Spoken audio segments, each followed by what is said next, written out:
Hello and welcome to Eyes on Carnivore. My name is Sean. Now, I suffered for years with pain from arthritis and other things, and perhaps people you know also suffer, so please consider sharing this video with them. To my friends Kerry and Katie, you might find this video very valuable, so I hope you enjoy it. What is arthritis? Arthritis is not just one condition, it's a name for over 100 types of joint diseases, all involving inflammation, pain and stiffness. The most common types are osteoarthritis and rheumatoid arthritis. These conditions don't just affect joints, they take away movement, energy and joy from daily life. Today, arthritis affects more than 600 million people around the world. In Australia, more than 1 in 7 adults live with some form of arthritis. It's one of the leading causes of disability, and it's not just the elderly. We all think of arthritis as a problem we'll manage later in life, but for these youngsters, the painful condition means a daily routine of medication and heat packs.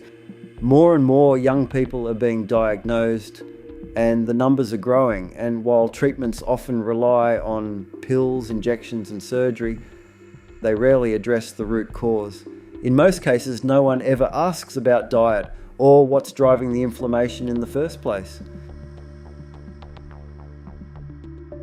Arthritis has existed for thousands of years. It's even been found in Egyptian mummies. But ancient Egypt also marked a major shift in the human diet, from hunting and gathering to farming. And that meant heavy reliance on grains, especially wheat and barley, to make bread and beer. Animal foods were often reserved for the elite, while common people lived on starches. Grains contain compounds like gluten, lectins and phytic acid, which can promote inflammation in some people. Even back then, that dietary shift may have contributed to joint problems. Fast forward to today, and we're not just eating grains, we're eating ultra-processed versions of them loaded with seed oils, sugar, and additives. So while arthritis isn't new, the modern explosion in cases tracks closely with the rise of industrial food.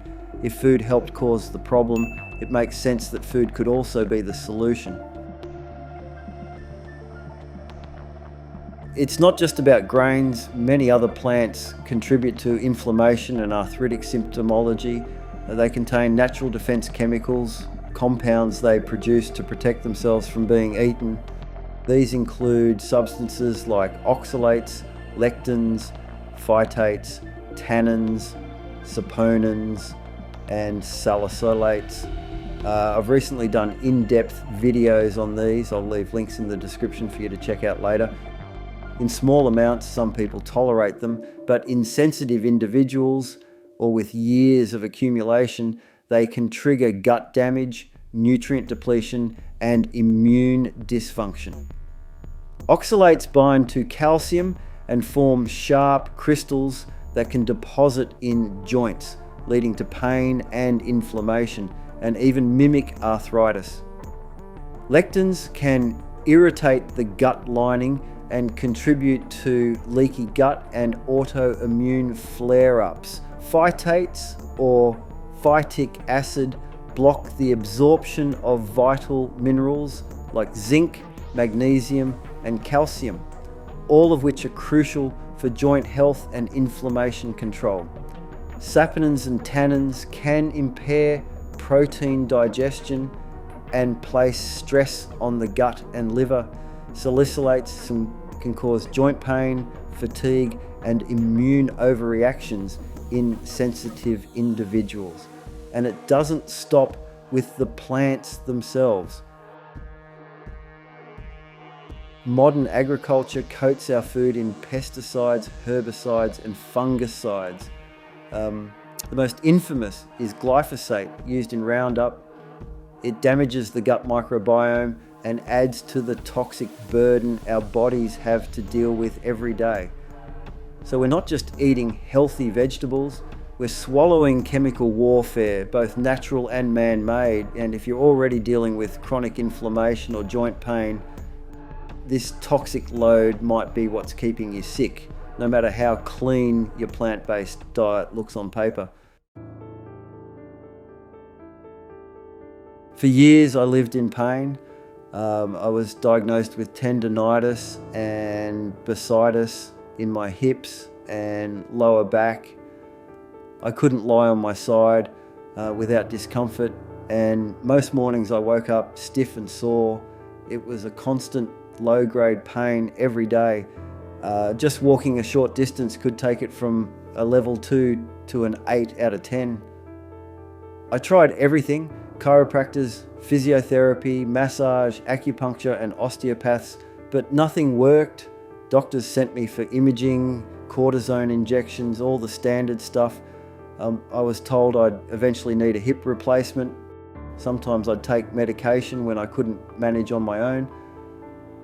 But most of the time I just lived with it, and still through all of this, not one practitioner ever asked about my diet or lifestyle. The pain didn't just affect my body, it broke me emotionally. I was drowning in anxiety, stress and depression. And with my existing vision impairment, it all felt like too much to carry. Life was getting really dark. I had to give up farming, which I loved. I also gave up my job as a computer programmer. Even hobbies like four-wheel driving were no longer enjoyable. The pain followed me everywhere. I lost many friends and a wonderful relationship, all because of this invisible battle.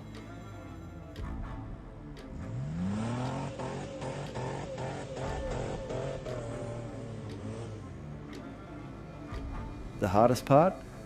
Knowing this might be my life forever. Surgeries, pills, and the constant feeling that people didn't believe me or thought I was exaggerating. Eventually I had a thought, maybe this pain was inflammation, and maybe that inflammation was caused by sugar. At that stage I didn't even know that carbs turned into sugar. But I learnt quickly. At first I couldn't see my phone clearly, but I used voice search and stumbled across videos about the ketogenic diet. That led me to cutting sugar, trying keto, and eventually discovering the carnivore diet. Hey, this is Dr. Berry. Let's discuss for a few minutes. Is your diet causing your joint pain, your arthritis, your DJD, your osteoarthritis? Is that possible that your diet could be causing it or making it worse or damaging your joints permanently? Those brave people speaking out on YouTube literally saved my life. The real stories, the real people, it all connected. The carnivore diet changed everything. I started Carnivore on June 11th, 2023.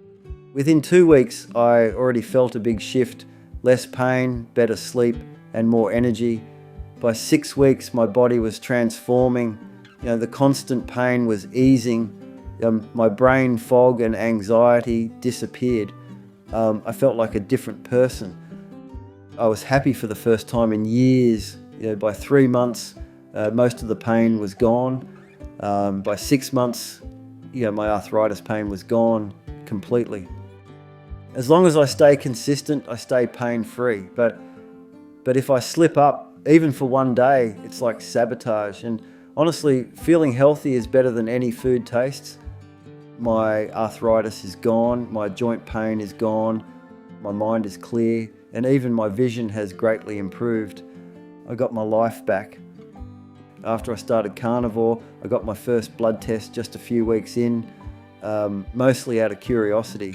I wasn't concerned, but when I had another test in October, 3 months in, I started to see real improvements in the numbers.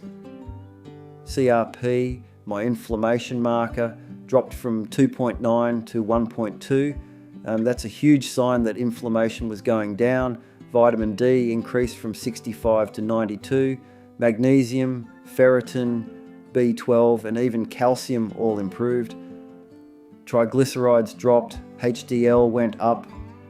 Liver enzymes went down, even my white blood cells and hemoglobin improved, showing stronger immunity and oxygen delivery. What surprised me the most? How quickly things got better. Week by week, month by month, I could feel the healing. The human body is amazing. It just needs the right fuel. If you're skeptical, yep, I get it. I was too. But let's be honest. Nutrition science is broken. We've been fed lies for decades. Meat isn't new. Humans have been eating animals for millions of years. We survived ice ages when there were no plants to eat. We thrive by hunting animals and eating them. We didn't eat many plants before agriculture. We certainly didn't evolve on seed oils and processed foods. People are eating less meat than ever and getting sicker. If less meat leads to more illness, maybe it's time to go the other way, cut out the plants, eat more meat. It's that simple. Looking back, I honestly don't know how I coped. It really speaks to the resilience of the human body, even when living on what I now call starvation food. Now, I wake up each day with energy, clarity, and joy. I want to share that joy. Yeah, we live on a beautiful planet and I'm finally able to enjoy it again. We really need to take matters into our own hands. The mainstream medical system isn't designed to cure, it's built to manage symptoms. And most of what's out there is designed to keep you spending money. With the carnivore diet, the only thing you need is meat. You can add in eggs, seafood, and dairy if you like, but it really is simple. If you want support, I've put together playlists with everything I've learned and getting started, understanding the science and hearing stories like mine. It's all there for free. Check it out. Honestly, I was angry at first. Angry that I had been lied to, angry that the media and science had let me down, but then I found peace. All I needed to do was heal myself and maybe help a few others. Now, I see a glimmer of hope. More people are waking up, more people are healing and sharing their stories. The truth is out there and it's spreading.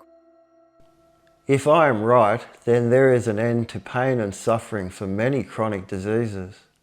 Now, if you're unsure, you could just try for yourself, and that'd be great if you have some benefits. Would you like me to be right? Thanks for watching. If you liked this content, please like and subscribe. Hit the notification bell. Make it ring a ding ding, and I'll catch you in the next one.